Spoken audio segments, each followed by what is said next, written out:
Welcome to today's Explainer. We're going to be undertaking a pretty serious exercise in Socratic introspection today. We're looking way past the superficial layers of modern fashion to examine a deeply rooted, almost entirely unacknowledged crisis in how men actually present themselves to the world.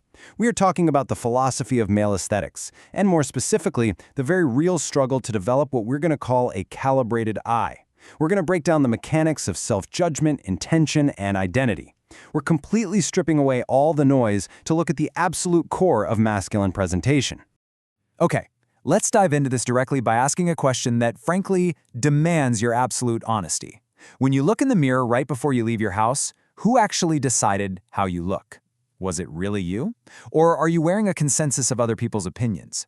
Did you choose those garments based on a deep internal understanding of your own identity, or did you put them on hoping to avoid criticism? Or worse, because some influencer told you it was a quote-unquote essential? We've all been there, right? You buy an expensive jacket just because a celebrity wore it, convinced it's the missing piece to your wardrobe, only for it to sit in the back of your closet with the tag still on because it never actually felt like you. I really want you to hold on to that feeling as we dismantle this complex issue. And this brings us right to the core hypothesis from the article we are discussing today. Listen to this. Modern men do not possess a calibrated eye for judgment about themselves, so they outsource judgment instead of developing it. This right here is the fundamental problem. Men are lacking calibrated confidence because they genuinely cannot reliably judge their own style decisions. So instead of doing the hard, solitary work required to build that internal standard, the modern man basically outsources his identity. To solve this, we need a structured roadmap. First, we'll look at the outsourcing dilemma. Second, the broken feedback loops that cause it. Third, we'll get into redefining true aesthetics.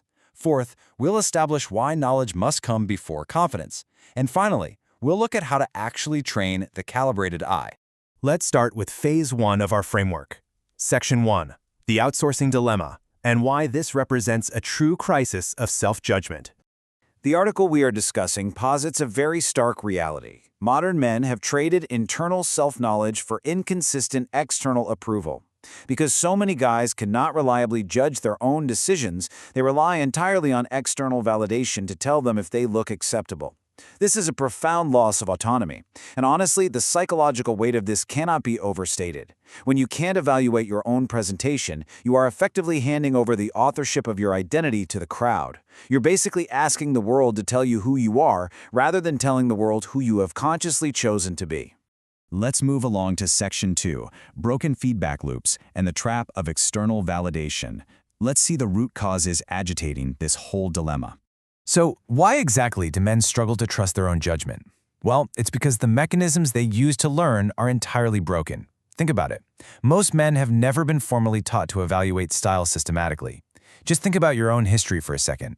You likely learned through incredibly unsystematic methods, pure imitation of the guys around you, desperately trying to avoid embarrassment in middle school, or simply defaulting to whatever uniform your specific social group happened to be wearing. It was a camouflage survival tactic. It wasn't an aesthetic education. You adapted out of habit and fear, hiding in plain sight, and as a result, you never developed an internal standard of your own. This is a stark contrast, and it perfectly illustrates the difference between building a stable foundation versus chasing fleeting validation. On one side, you've got an internal standard. It's a quiet, immovable framework based entirely on self-knowledge. On the other side, you have outsourced judgment. This is a chaotic, constantly shifting reliance on checking external sources, trending content, and peer approval. And the daily anxiety of checking all these external sources, it slowly replaces any need or any ability to actually develop your own internal compass. Now, you might be thinking, what's wrong with getting a little advice? Well, the problem with outsourced judgment isn't that outside input is completely useless. The problem is that these external sources are inherently flawed feedback loops. Why do they fail? First off, friends offer incredibly inconsistent advice. A friend is likely just telling you what he would wear based on his own insecurities and his own body type, not yours. Second, influencers push what sells. Their advice is rooted in affiliate links and commercial self-interest, not your personal development. And third, and absolutely most importantly, neither of these sources can possibly account for who you specifically are trying to become. They aren't calibrating your eye, they're just barking instructions at you. Okay, it's time to transition away from just talking about superficial clothing. Section 3, redefining true aesthetics and looking well beyond the surface. We need to completely reclaim the word aesthetics from its vague, modern fashion misuse. People use it today as a synonym for style or decoration, but in its proper ontological sense, aesthetics is the philosophical study of perception, beauty, and sensory experience, specifically as they relate to meaning. When applied to a man, aesthetics is not just asking if something looks nice. It asks what the visual presentation communicates. What does it signal about your identity and your intention? Is your appearance actually coherent with the man producing it? So the crucial point here is applying this ultimate Socratic test. The deeper question aesthetics raises for men is not simply, does this look good? The real question, the philosophical question disguised as a practical one, is this: does this look like me, and is that who I am choosing to be? Answering that requires shifting your focus entirely. You literally cannot answer that question with style knowledge alone. You can only answer it with deep, hard-earned self-knowledge.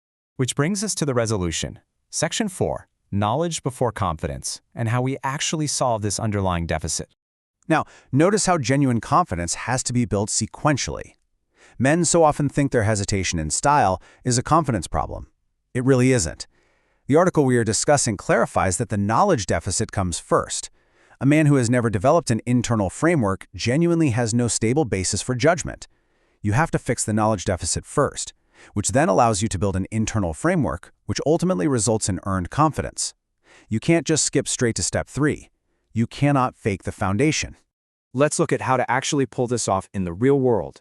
Section 5. Training the calibrated eye and the practice of true judgment. To stop outsourcing, you absolutely must start calibrating. A man who cannot reliably evaluate his own decisions isn't lacking innate taste, he's simply lacking practice. The capacity's there, you just have to train it, and you train it by systematically evaluating your garments against 4 tested principles. First is fit.